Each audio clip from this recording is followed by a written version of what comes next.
Le pire cauchemar des États-Unis est déjà une réalité. La Russie et la Chine unissent leurs forces pour lutter ensemble pour un monde multipolaire, beaucoup plus égalitaire et beaucoup plus juste, mais aussi pour leurs propres intérêts. Dans cette vidéo, je vais vous expliquer ce qui se passe exactement en ce moment entre ces deux pays. Pourquoi les États-Unis les craignent-ils autant et en ont-ils si peur?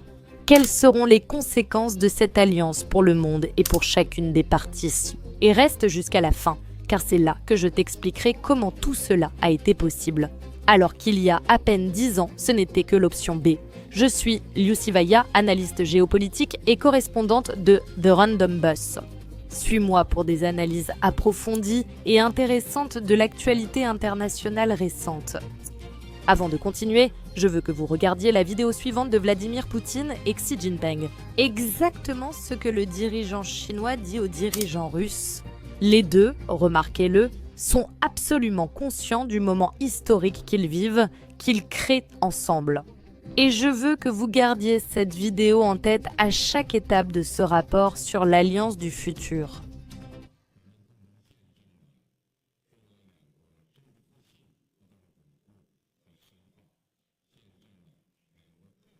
Nous avons été témoins ensemble du renforcement et de l'approfondissement continu de la confiance politique entre la Chine et la Russie, ainsi que de la coopération dans tous les domaines entre les deux pays. Tel le sésame en fleurs, chaque étape dépasse la précédente. Face au changement du monde et de l'époque,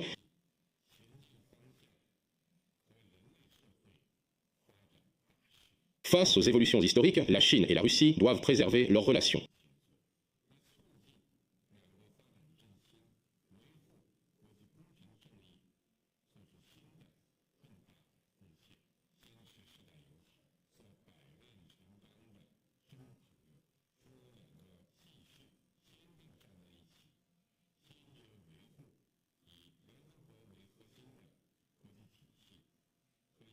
La direction à suivre est la tendance générale du développement de la société humaine. Assumer pleinement la coopération globale. La direction à suivre et la tendance générale du développement de la société humaine doivent être pleinement assumées. Assumer pleinement la coopération globale. La direction à suivre et la tendance générale du développement de la société humaine doivent être pleinement assumées. La direction à suivre et la tendance générale du développement de la société humaine doivent être pleinement assumées. Lundi, la direction à suivre et la tendance générale du développement de la société humaine doivent être pleinement assumées.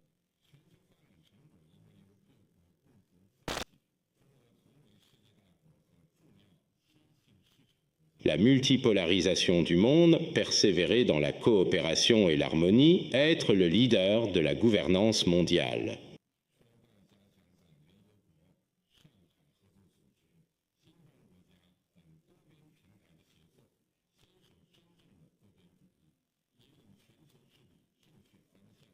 L'avenir et le destin du monde devraient être maîtrisés conjointement par tous les pays.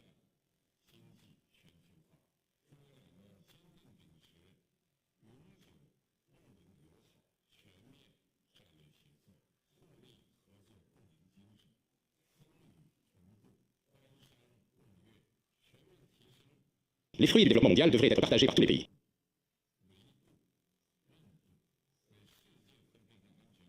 La Chine et la Russie, deux grandes puissances mondiales et importants pays émergents, portent la noble mission de promouvoir une gouvernance mondiale plus juste et raisonnable. Les deux parties doivent renforcer la coopération sur des plateformes multilatérales telles que l'Organisation des Nations Unies, l'Organisation de Shanghai et le Brésil, Russie, Inde, Chine, Afrique du Sud, sans rivalité multilatéralisme, gouvernance mondiale, direction, promouvoir un développement inclusif et efficace. La mondialisation de la Chine et la Russie doit s'adhérer fermement à l'amitié éternelle du voisinage, à la coordination stratégique globale et à l'esprit de coopération mutuelle bénéfique et gagnant-gagnant. Traverser les tempêtes ensemble, partager les joies et les difficultés, élever globalement le niveau des relations, élever globalement le niveau des relations, élever globalement le niveau des relations. Gans sont battus depuis le début. Au début du mois de novembre de cette année, Mikhail Mishustin, le premier ministre de la Fédération de Russie, s'est rendu en Chine où il a rencontré personnellement Xi Jinping. Entre les deux, c'est-à-dire entre la Russie et la Chine, des accords d'une grande importance ont été signés.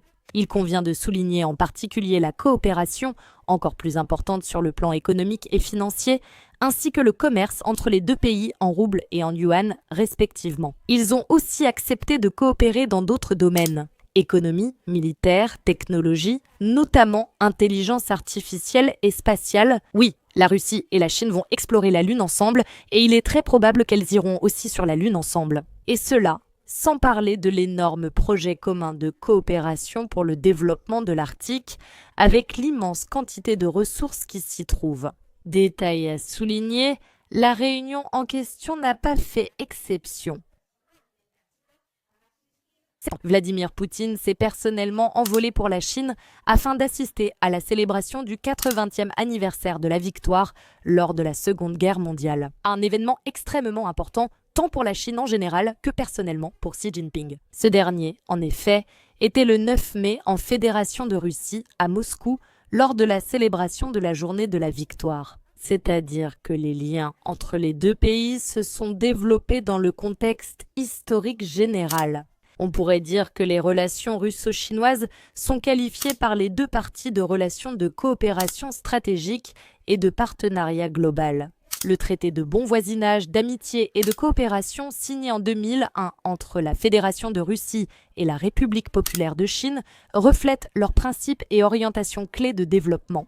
À ce jour, un total de plus de 300 accords et traités intergouvernementaux ont été conclus entre les parties, couvrant presque tous les domaines de coopération. La Chine est donc un partenaire absolument clé pour la Fédération de Russie sur la scène mondiale. Et un autre point fondamental, l'approche des deux États face aux problèmes internationaux clés et aux questions fondamentales de l'ordre mondial moderne est-elle proche ou directe?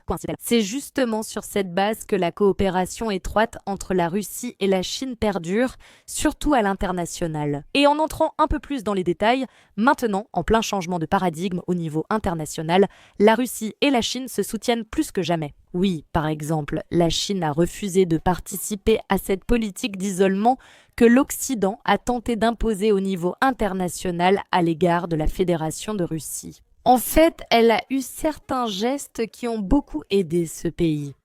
Elle achète à la Russie ses ressources énergétiques, assurant ainsi sa subsistance économique. Elle lui vend aussi beaucoup plus de pièces de drones que, par exemple, à l'Ukraine. Un autre clin d'œil, les deux pays votent de manière très similaire à l'Organisation des Nations Unies, mais ici, la faveur ne va pas seulement à la Russie, on pourrait même dire qu'elle est réciproque.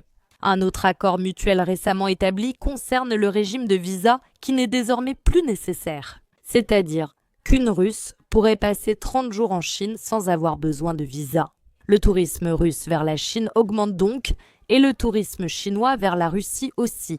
Les revenus des deux pays s'additionnent. Mais, sans aucun doute, le domaine le plus important ici est le domaine technico-militaire. Ainsi, le 19 juin, Vladimir Poutine a assuré qu'en fait, il existe déjà un plan absolument organisé et établi en termes de cette coopération. Non moins important, je cite le président russe, « Nous développons à la fois la coopération militaire, technique et militaire, au Setstaskoka. Ceci est certainement extrêmement important pour garantir la stabilité dans les affaires mondiales.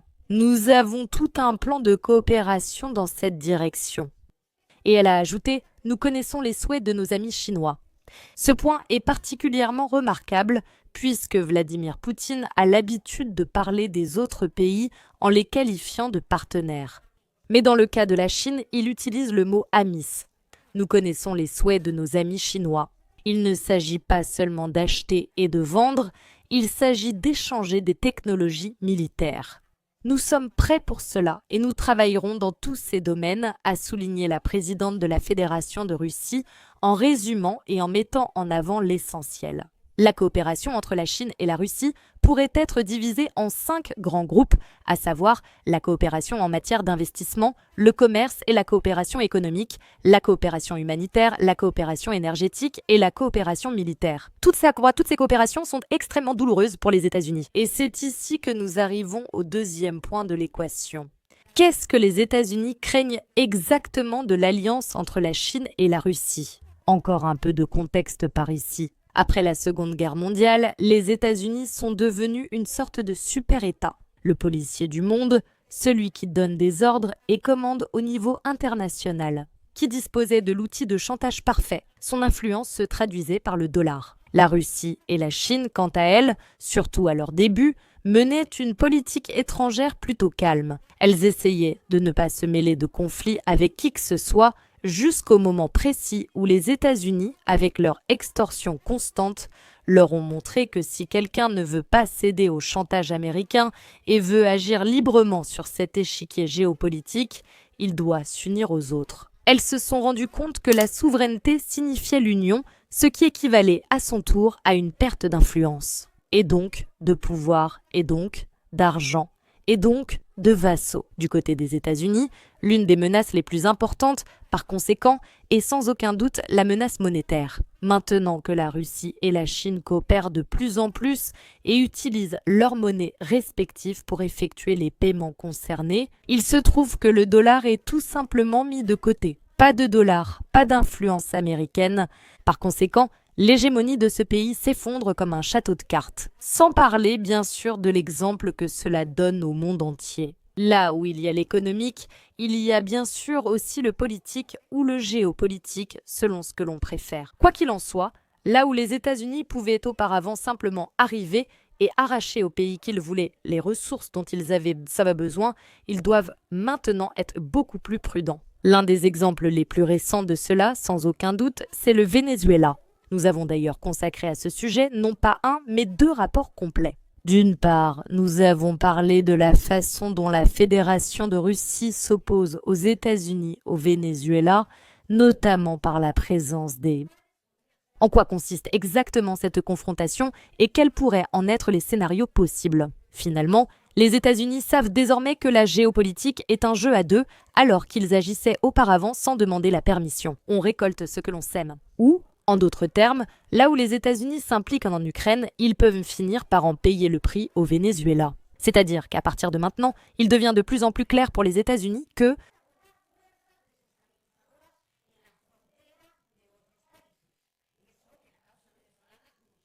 ce n'est pas le seul pays au monde qui peut faire pression. La Fédération de Russie est en train d'affronter les États-Unis, même du côté de la Fédération, elle affronte les États-Unis au Venezuela, y compris la présence de gouvernements. Comme nous l'avons dit, la Fédération affronte aussi par d'autres moyens, y compris la présence de gouvernements d'un autre côté, comme nous l'avons mentionné. La Fédération de Russie est en train d'affronter les États-Unis par cette voie, par la présence de gouvernements qui peuvent agir en défendant leurs propres intérêts. Et là, eh bien, mon Dieu, ils découvrent que s'unir, c'est s'enrichir. Et oui, je parle précisément de s'unir avec, et non d'être vassal, de s'unir avec ceux qui ne te respectent pas ou avec ceux qui te respectent. La réponse est assez évidente, c'est ainsi que le centre économique du monde se déplace peu à peu vers Pékin. Oui, exactement. C'est en fait l'une des clés de la nécessité croissante des États-Unis de tirer le maximum de leurs vassaux. Pardon, alliés occidentaux. Oui, en particulier, nous parlons de l'Union européenne. Et oui, essentiellement parce que la faible influence qui reste encore, ainsi que le peu d'envie de gagner de l'argent, les États-Unis doivent les exploiter au maximum. Eh bien, il semble qu'en fin de compte, on obtient un tableau tout sauf pittoresque, surtout pour la partie américaine. Et pourtant, nous n'avons pas encore parlé de l'une des menaces les plus importantes, la menace militaire.